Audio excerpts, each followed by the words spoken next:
east of the sun and west of the moon.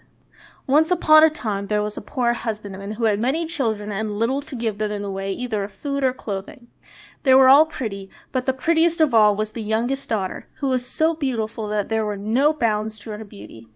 So once, it was late on a Thursday evening in autumn, and wild weather outside, terribly dark, and raining so heavily, and blowing so hard that the walls of the cottage shook again. They were all sitting together by the fireside, each of them busy with something or other, when suddenly someone rapped 3 times against the window pane.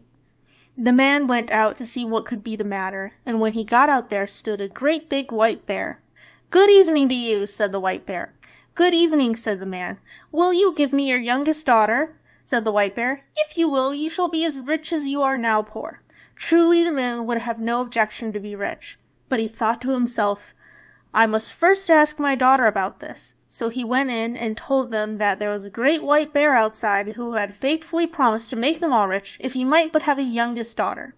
She said no, and would not hear of it. So the man went out again and settled with the white bear that he should come again next Thursday evening and get her answer. Then the man persuaded her, and talked so much to her about the wealth that they would have, and what a good thing it would be for herself, that at last she made up her mind to go, and washed and mended all her rags, made herself as smart as she could, and held herself in readiness to set out. Little enough had she to take away with her. Next Thursday evening the white bear came to fetch her. She seated herself on his back with her bundle, and thus they departed. When they had gone a great part of the way, the white bear said, "Are you afraid?" "No, that I am not," said she. "Keep tight hold of my fur, and then there is no danger," said he. And thus she rode, far, far away, until they came to a great mountain. But then the white bear knocked on it, and a door opened, and they went into a castle where there were many brilliantly lighted rooms which shone with gold and silver, likewise a large hall, in which there was a well-spread table, and it was so magnificent that it would be hard to make anyone understand how splendid it was. The white bear gave her a silver bell, and told her that when she needed anything, she had but to ring this bell, and what she wanted would appear. So after she had eaten, and night was drawing near, she grew sleepy after her journey, and thought she would like to go to bed. She rang the bell, and scarcely had she touched it before she found herself in a chamber where a bed stood ready made for her, which was as pretty as anyone could wish to sleep in.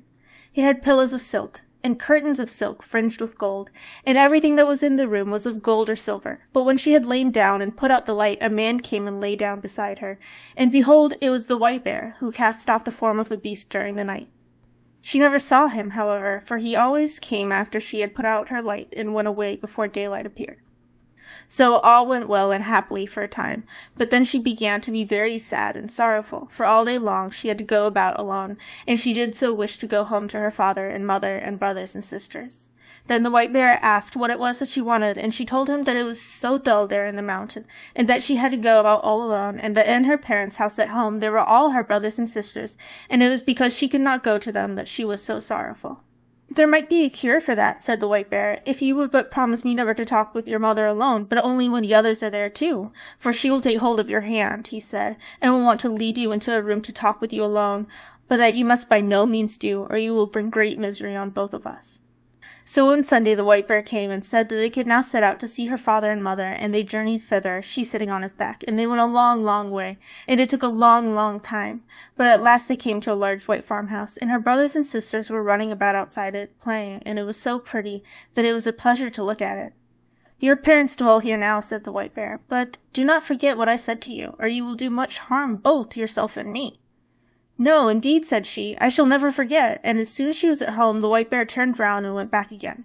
There were such rejoicings when she went in to her parents that it seemed as if they would never come to an end. Everyone thought that he could never be sufficiently grateful to her for all she had done for them all. Now they had everything that they wanted, and everything was as good as it could be. They all asked her how she was getting on where she was. All was well with her too, she said, and she had everything that she could want. What other answers she gave I cannot say, but I am pretty sure that they did not learn much from her. But in the afternoon, after they had dined at midday, all happened just as the white bear had said. Her mother wanted to talk with her alone in her own chamber, but she remembered what the white bear had said, and would on no account go.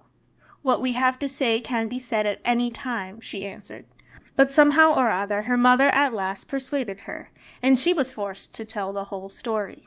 So she told how every night a man came and lay down beside her when the lights were all put out, and how she never saw him, because he always went away before it grew light in the morning, and how she continually went about in sadness, thinking how happy she would be if she could but see him, and how all day long she had to go about alone, and it was so dull and solitary.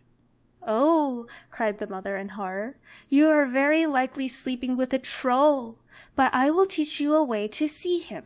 You shall have a bit of one of my candles, which you can take away with you hidden in your breast. Look at him with that when he is asleep, but take care not to let any tallow drop upon him." So she took the candle, and hid it in her breast, and when evening drew near the white bear came to fetch her away. When they had gone some distance on their way, the white bear asked her if everything had not happened, just as he had foretold, and she could not but own that it had. "Then, if you have done what your mother wished," said he, "you have brought great misery on both of us." "No," she said, "I have not done anything at all."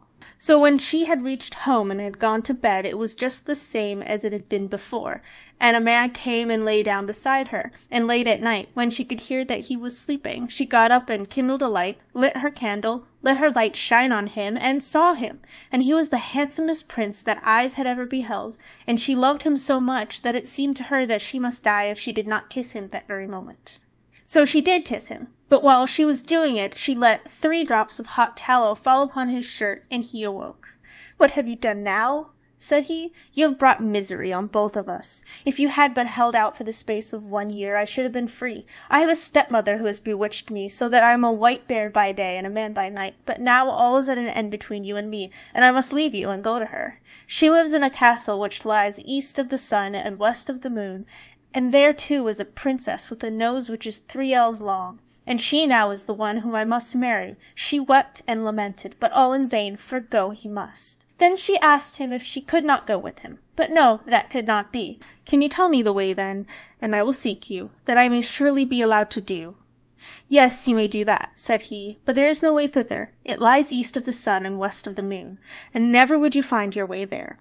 When she awoke in the morning, both the prince and the castle were gone, and she was lying on a small green patch in the midst of a dark thick wood. By her side lay the selfsame bundle of rags which she had brought with her from her own home. So when she had rubbed the sleep out of her eyes, and wept till she was weary, she set out on her way, and thus she walked for many and many a long day, until at last she came to a great mountain. Outside it an aged woman was sitting, playing with a golden apple. The girl asked her if she knew the way to the prince who lived with his stepmother in the castle, which lay east of the sun and west of the moon, and who was to marry a princess with a nose which was 3 ells long. "How do you happen to know about him?" inquired the old woman. "Maybe you are she who ought to have had him." "Yes, indeed, I am," she said. "So it is you, then," said the old woman. "I know nothing about him but that he dwells in a castle which is east of the sun and west of the moon. You will be a long time in getting to it, if ever you get to it at all, but you shall have the loan of my horse, and then you can ride on it to an old woman who is a neighbor of mine. Perhaps she can tell you about him. When you have got there, you must just strike the horse beneath the left ear, and bid it go home again. But you may take the golden apple with you." So the girl seated herself on the horse, and rode for a long, long way, and at last she came to the mountain, where an aged woman was sitting outside with a gold carding comb. The girl asked her if she knew the way to the castle which lay east of the sun and west of the moon. But she said what the first old woman had said. "I know nothing about it but that it is east of the sun and west of the moon, and that you will be a long time in getting to it if ever you get there at all. But you shall have the loan of my horse to an old woman who lives the nearest to me. Perhaps she may know where the castle is, and when you have got to her, you may just strike the horse beneath the left ear, and bid it go home again." Then she gave her the gold carding comb, for it might perhaps be of use to her, she said. So the girl seated herself on the horse, and rode a wearisome long way onward again, and after a very long time she came to a great mountain, where an aged woman was sitting, spinning at a golden spinning wheel. Of this woman, too, she inquired if she knew the way to the prince, and where to find the castle which lay east of the sun and west of the moon, but it was only the same thing once again. "Maybe it was you who should have had the prince," said the old woman. "Yes, indeed, I should have been the one," said the girl. But this old crone knew the way no better than the others. It was east of the sun and west of the moon, she knew that. and you will be a long time in getting to it, if ever you get to it at all," she said. "But you may have the loan of my horse, and I think you had better ride to the East Wind, and ask him. Perhaps he may know where the castle is, and will blow you thither. But when you have got to him, you must just strike the horse beneath the left ear, and he will come home again." And then she gave her the golden spinning wheel, saying, "Perhaps you may find that you have a use for it." The girl had to ride for a great many days and for a long and wearisome time before she got there, but at last she did arrive, and then she asked East Wind if he could tell her the way to the prince who dwelt east of the sun and west of the moon. "Well," said the East Wind, "I have heard tell of the prince, and of his castle, but I do not know the way to it, for I have never blown so far. But if you like, I will go with you to my brother the West Wind. He may know that, for he is much stronger than I am. You may sit on my back, and then I can carry you there." So she seated herself on his back, and they did go so swiftly. When they got there, the East Wind went in and said that the girl whom he had brought was the one who ought to have had the prince up at the castle which lay east of the sun and west of the moon, and that now she was travelling about to find him again. So he had come there with her, and would like to hear if the West Wind knew whereabout the castle was. "No," said the West Wind, "so far as that have I never blown, but if you like, I will go with you to the South Wind, for he is much stronger than either of us, and he has roamed far and wide, and perhaps he can tell you what you want to know. You may seat yourself on my back, and then I will carry you to him." So she did this, and journeyed to the South Wind. Neither was she very long on the way. When they had got there, the West Wind asked him if he could tell her the way to the castle that lay east of the sun and west of the moon, for she was the girl who ought to marry the prince who lived there. "Oh, indeed," said the South Wind, "is that she?" "Well," said he, "I have wandered about a great deal in my time, and in all kinds of places, but I have never blown so far as that. If you like, however, I will go with you to my brother, the North Wind. He is the oldest and strongest of all of us, and if he does not know where it is, no one in the whole world will be able to tell you. You may sit upon my back, and then I will carry you there." So she seated herself on his back, and off he went from his house in great haste, and they were not long on the way. When they came near the North Wind's dwelling, he was so wild and frantic that they felt cold gusts a long while before they got there. "What do you want?" he roared out from afar, and they froze as they heard. Said the South Wind, "It is I, and this is she who should have had the prince who lives in the castle which lies east of the sun and west of the moon. And now she wishes to ask you if you have ever been there, and can tell her the way, for she would gladly find him again." "Yes," said the North Wind, "I know where it is. I once blew an aspen leaf there, but I was so tired that for many days afterward I was not able to blow at all. However, if you really are anxious to go there and are not afraid to go with me, I will take you on my back and try if I can blow you there." "Get there I must," said she, "and if there is any way of going I will, and I have no fear, no matter how fast you go." "Very well then," said the North Wind, "but you must sleep here tonight, for if we are ever to get there we must have the day before us." The North Wind woke her betimes next morning, and puffed himself up, and made himself so big and so strong that it was frightful to see him, and away they went high up through the air, as if they would not stop until they had reached the very end of the world. Down below there was such a storm, it blew down woods and houses, and when they were above the sea, the ships were wrecked by hundreds. And thus they tore on, and a long time went by, and then yet more time passed, and still they were above the sea, and the North Wind grew tired, and more tired, and at last so utterly weary that he was scarcely able to blow any longer, and he sank and sank, lower and lower, until at last he went so low that the waves dashed against the heels of the poor girl he was carrying. "Art thou afraid?" said the North Wind. "I have no fear," said she, and it was true. But they were not very, very far from land, and there was just enough strength left in the North Wind to enable him to throw her on to the shore, immediately under the windows of a castle which lay east of the sun and west of the moon. But then he was so weary and worn out that he was forced to rest for several days before he could go to his own home again. Next morning she sat down beneath the walls of the castle to play with the golden apple, and the first person she saw was the maiden with the long nose who was to have the prince. "How much do you want for that gold apple of yours, girl?" said she, opening the window. "It can't be bought either for gold or money," answered the girl. "If it cannot be bought either for gold or money, what will buy it?" "You may say what you please," said the princess. "Well, if I may go to the prince who is here, and be with him tonight, you shall have it," said the girl who had come with the North Wind. "You may do that," said the princess, for she had made up her mind what she would do. So the princess got the golden apple, but when the girl went up to the prince's apartment that night, he was asleep, for the princess had so contrived it. The poor girl called to him, and shook him, and through 'tween whiles she wept. but she could not wake him. In the morning, as soon as day dawned, in came the princess with the long nose, and drove her out again. In the daytime she sat down once more beneath the windows of the castle, and began to card with her golden carding, and then all happened as it has happened before. The princess asked her what she wanted for it, and she replied that it was not for sale, either for gold or money, but that if she could get leave to go to the prince, and be with him during the night, she should have it. But when she went up to the prince's room, he was again asleep, and let her call him, or shake him, or weep as she would, he still slept on, and she could not put any life in him. When daylight came in the morning, the princess with the long nose came too, and once more drove her away. When day had quite come, the girl seated herself under the castle windows, to spin with her golden spinning wheel, and the princess with the long nose wanted to have that also. So she opened the window, and asked what she would take for it.